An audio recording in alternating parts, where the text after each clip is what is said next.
ஜெய் ஸ்ரீமன் நாராயணா. அடியேன் ஜோதிடர் லட்சுமி நரசிம்மன் திருநெல்வேலியிலேருந்து. எல்லோரும் நல்லா இருக்கீங்களா? சிலர் சொல்லுவாங்க இல்லையா, ஒரே கஷ்டமாக இருக்குது, வீட்டில் எதுவும் பிரச்சனை நடக்கிறது, ஒரே இதுவாக இருக்குது, பீரோலாம் தானாக திறக்கிறது, புடவைக்குள்ளெல்லாம் குங்குமம் பாக்கெட் இருக்குது, விபூதி பாக்கெட் இருக்குது, யாரோ வீட்டுக்குள்ளே யாரோ எலுமிச்சம்பழம் மந்திரிச்சு வச்சுருக்காங்க, யாரோ செய்வினை செஞ்சுட்டாங்க, இல்லி சூனியம் வச்சுட்டாங்க அப்படின்னு சொல்கிறா இல்லையா. இந்த மாதிரி நிஜத்தில் பண்ண முடியுமா இந்த காலத்தில் அப்படின்னு கேட்குறதுக்கு முன்னாடி, தெரிஞ்சுக்கிறதுக்கு முன்னாடி தசை புக்திகளை பற்றி நம்ம தெரிஞ்சுக்கணும்.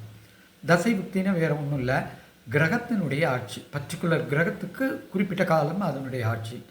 குரு தசை, சனி தசை, ராகு தசை, கேது தசை, இந்த மாதிரி அதுக்குள்ள புத்திகள், சந்திர புத்தி, குரு புத்தி, அந்த மாதிரி இந்த பீரியடு, இந்த தசை தசாநாதன், புத்திநாதன் ரொம்ப வீக்காக, ஸ்ட்ராங்காக இல்லாமல் வீக்காக அல்லது பகையாக, நீச்சமாக, இந்த மாதிரிலாம் இருக்கும்போது அந்த பீரியடு நன்னாவே இருக்காது, முயற்சிகள் ஃபெயிலியர் ஆகும். இது போக லக்னத்துக்கு 3ஆம் இடம், மனோதிடம் சொல்கிறோம், சகோதர ஸ்தானம்னு சொன்னால் கூட மனதைரியம் சொல்கிறோம். அந்த இடத்துக்குடைய கிரகம், அதை பார்க்கிற கிரகம், அதில் இருக்க கிரகம் நீச்சமாகவோ பலகீனமாகவோ அல்லது பகையாவோ இருந்துட்டால் சொல்ல உண்ணாத பெயரை கொடுக்கும்.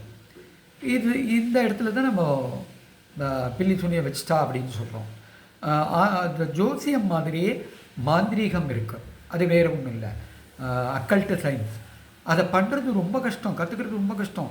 தேவி உபாசனை பண்ணணும், ரொம்ப ஆத்மார்த்தமாக பண்ணணும், தவம் மாதிரி பண்ணணும், துர்தேவதைகள் உபாசனை பண்ணணும், காளி உபாசனை பண்ணணும்.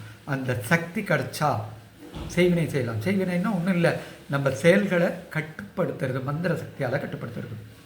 சரி, இப்படி பண்ணினா இதுக்கு ஏதாவது தீர்வு இருக்கா அப்படின்னா கண்டிப்பாக நம்ம வைஷ்ணவத்தில் சொல்லுவாள், உய்ய ஒரே வழி உடையவர் திருவடி. அப்படின்னா குருவை வணங்குதல். குருன்னா சமய ஆச்சாரியர்கள், சமய குருமார்கள், அவள் சொல்கிறது, அவள் நல்லவளா கெட்டவாளா அதெல்லாம் யோசனையே பண்ண வேண்டாம். நமக்கு நல்லது சொல்ல குரு, நம்ம வீட்டு விசேஷங்களை பண்ணி வைக்கிற குருக்கள், அதே போல் பள்ளி கல்லூரி ஆசிரியர்கள், இவாளுக்கு நிறைய மரியாதை கொடுக்கணும்.